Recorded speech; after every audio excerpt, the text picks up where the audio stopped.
সুগন্ধায় শীতলা মায়ের পুজোকে কেন্দ্র করে ভক্ত সমাগম। সুগন্ধা শীতলা মায়ের বাৎসরিক পুজো হিন্দু ধর্মের একটি গুরুত্বপূর্ণ আচার, যা সাধারণত চৈত্র মাসে পালিত হয়। শীতলা মা রোগ নিরাময় ও বিশেষ করে বসন্ত রোগ প্রতিরোধের দেবী হিসেবে পূজিত হন। এই পুজো মূলত বাংলার বিভিন্ন অঞ্চলে, বিশেষত গ্রামাঞ্চলে ব্যাপকভাবে উদযাপিত হয়। শীতলা মায়ের পুজো সাধারণত চৈত্র মাসের কৃষ্ণপক্ষের সপ্তমী বা অষ্টমী তিথিতে অনুষ্ঠিত হয়, তবে কিছু কিছু স্থানে ভিন্ন তিথিতেও পালন করা হয়। ভক্তরা শীতলা মায়ের মন্দিরে বা বাড়ির উঠোনে তার মূর্তি বা চিত্র স্থাপন করে পুজো করেন। মন্দিরে বিশেষ পূজা, যজ্ঞ এবং প্রসাদ বিতরণ করা হয়। অনেক স্থানে গ্রামবাসীরা একত্রে মিলিত হয়ে বিশেষ পূজা ও ভোগের ব্যবস্থা করেন। পুজোর আগের দিন ভক্তরা নিরামিষ ভোজন গ্রহণ করেন এবং পবিত্রতা রক্ষা করেন। অনেকে উপবাস থেকে শীতলা মায়ের পূজা করেন এবং পরের দিন ঠান্ডা খাবার, বুড়ো ভাত গ্রহণ করেন।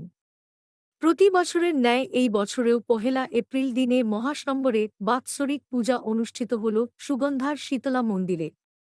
বহু দূরদূরান্ত থেকে বহু ভক্ত আজকের এই দিনটাতে এই মন্দিরে মনস্কামনা লাভের জন্য ছুটে আসে। প্রায় ৩০ থেকে ৪০ হাজার মানুষকে এই শীতলা মায়ের ভোগ বিতরণ করা হয়। সারাদিন ধরে চলে হোম, যজ্ঞ, পূজা পাঠ। এইভাবেই প্রত্যেক বছরের মতন এবারও পালন হচ্ছে শীতলা মায়ের বাৎসরিক পূজা।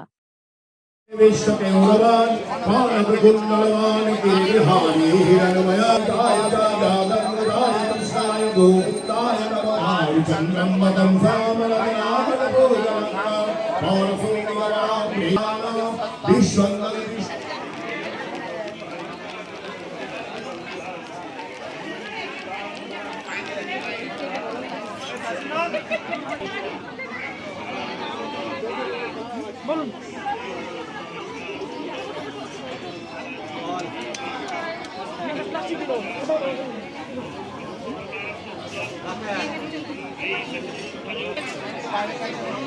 এই সুগন্ধার শীতলা মা হুগলি জেলার প্রাচীনতম দেবীর মধ্যে একজন। বহু শতাব্দী প্রাচীন এই মা শীতলা। 18ই চৈত্র মায়ের এই বাৎসরিক অনুষ্ঠান। ইংরাজির তারিখটা ধরলে 2 বছর 1 এপ্রিল, 2 বছর 2রা এপ্রিল হয়, কিন্তু বাংলার 18ই চৈত্রটা আমাদের একদম বাঁধা ধরা দিন। ওই দিনটার পরিবর্তন হয় না, যে দিন যে বার পরে ওই তারিখেই মায়ের পুজো হয়। সকাল 6:30 থেকে পুজো শুরু, সারাদিন ব্যাপী পুজো পাঠ আর মায়ের ভোগ বিতরণ অনুষ্ঠান হয়। এবছরে আমাদের লক্ষ্য প্রায় 30 থেকে 35 হাজার মানুষ যাতে মায়ের স্থানে বসে অন্নভোগ পায়, সেরম মতো আমাদের আয়োজন। আমাদের পুজোর পর্ব চলছে, এরপর পুষ্পাঞ্জলি, তারপর প্রসাদ বিতরণ, মায়ের ভোগ, ভোগারতি। সেই ভোগ বাইরে গিয়ে মিশিয়ে দেওয়ার পর জনসাধারণের মধ্যে, জননারায়ণের মধ্যে মায়ের ভোগ বিতরণ হবে। তারপর হবে কুমারী পূজা, তারপর হবে যজ্ঞ অনুষ্ঠান, তারপর গীতা পাঠ, ভক্তিমূলক গান। এই নিয়ে সারাদিন ব্যাপী আমাদের আজকের অনুষ্ঠান। একেবারে আমরা দেখেছি যে এই শীতলা মাকে মানত করে দণ্ডিঘাটা থেকে আরম্ভ করে সমস্ত দণ্ডিঘাটা, ধুনো পোড়ানো, নানান রকম মানসিকের পুজো, মানসিক সফলতার জন্য মায়ের কাছে পুজো, এর পর্ব চলেই, মানে সকাল থেকে পুজো চলে এবং সারা বছর ধরে এরকম চলে। আমরা দেখেছি যে অনেক বছর আগে এই অবস্থায় ছিল না, কিন্তু মায়ের মাহাত্ম্যর জন্যই কি একেবারে মন্দির অন্যরকম মাত্রায়? হ্যাঁ হ্যাঁ হ্যাঁ, এই তো মায়ের মাহাত্ম্য।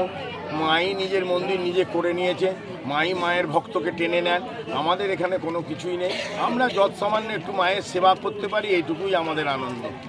পুরো গ্রামবাসী, আমাদের শুধু সুগন্ধা গ্রাম নয়, নানান জায়গার ভক্ত, দূর দূরান্তের ভক্তরা মায়ের জন্য দেবার জন্য একবারে উন্মুক্ত হয়ে আছেন। মায়ের এই সেবার জন্য কে কতটা কি দিতে পারেন, সবাই এগিয়ে আসেন। সবাইকে নিয়ে আমাদের এই অনুষ্ঠান, মাকে দিতে পারলেই তারা যেন খুশি, এরকম একটা ভাব। সবাইকে নিয়ে আমাদের অনুষ্ঠান। আমরা ভোর থেকে দেখছি লাইন পড়ে গেছে মায়ের। হ্যাঁ, এই লাইনটা চলবে মোটামুটি অন্তত 1টা-1:30টা অবধি, দুপুর অবধি চলবে।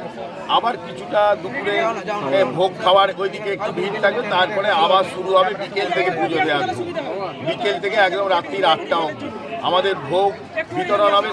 কথিত হচ্ছে একসময় এই সুগন্ধা গ্রামে বসন্ত রোগে ভরক লেগে গেছিল, তো তখন থেকে আমাদের মায়ের আরাধনা হয়। এটা তো অনেক দিন ধরে হচ্ছে, প্রায় 500 বছর পুরনো, এটা আনুমানিক, এর আগেও হতে পারে, মানে এর অনেক পুরনো ইতিহাস আছে। তো এখন আপাতত আমরা এটা প্রায় এই 20-21 বছর ধরে এই মন্দিরটা এরকম ছিল না, এই মন্দির একদম ভগ্ন অবস্থায় ছিল। আমরা এটাকে আস্তে আস্তে আস্তে ধীরে ধীরে গ্রামবাসীর সহযোগিতা এবং আশেপাশের সমস্ত গ্রামের মানুষ যারা মানে মুক্ত হস্তে দান করে আজকে এই জায়গায় এসছে। আর আজকের দিনে প্রথমে তো অল্প দিয়ে শুরু হয়েছিল, এখন প্রায় 20 থেকে 25,000 লোক ভোগ পায়। সারাদিন ধরে পুজো অনুষ্ঠান শুরু হয়ে গেছে, ঠিক ছটা থেকে শুরু হয়েছে, এটা চলবে রাত্রি প্রায় 11টা, 11:30। কেউ এখানে অন্নভোগ না পেয়ে যায় না। পুজো তো দেখছেন এইভাবে চলে, প্রতি বছর এইভাবে হচ্ছে, আস্তে আস্তে আস্তে বাড়ছে।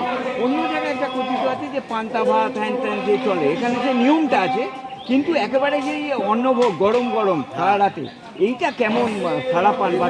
আচ্ছা, এটা আমাদের যেমন কালকে আমাদের গ্রামবাসী সবাই পান্তা ভাত খেয়েছে, আজকে একদম গরম গরম খিচুড়ি ভোগ হয়। অন্নভোগ বলতে একটা খিচুড়ি ভোগ হয়।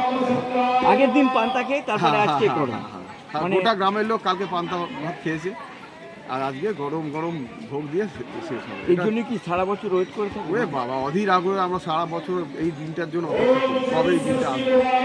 আর এত সহযোগিতা, মানে বিভিন্ন এখানে যত ফ্যাক্টরি আছে, যত মানে ব্যবসায়িক প্রতিষ্ঠান, সমস্ত মুক্ত হস্তে দেয়, মানে আমরা ভাবি না এত আমরা পাবো। আস্তে আস্তে আস্তে আস্তে মানে মায়ের প্রতি আরো কি আস্থা বাড়ছে? একদম, মানে মায়ের, আমরা তো প্রতিটা মুহূর্ত মাকে স্মরণ করি, কোথাও গেলে মাকে স্মরণ করে বেরোই বাড়ি থেকে। আর এই আলপনাতে একটা নতুন আভিজাত্য দেখলাম যে আলপনায় স্প্রে ফেলা হয়। এটা 3-4 বছর ধরে, 5 বছর ধরে শুরু হয়েছে। তো এটা দুটো রাস্তাতে মায়ের মন্দিরে আগে হতো, রাস্তাটা শুরু হয়েছে পরে।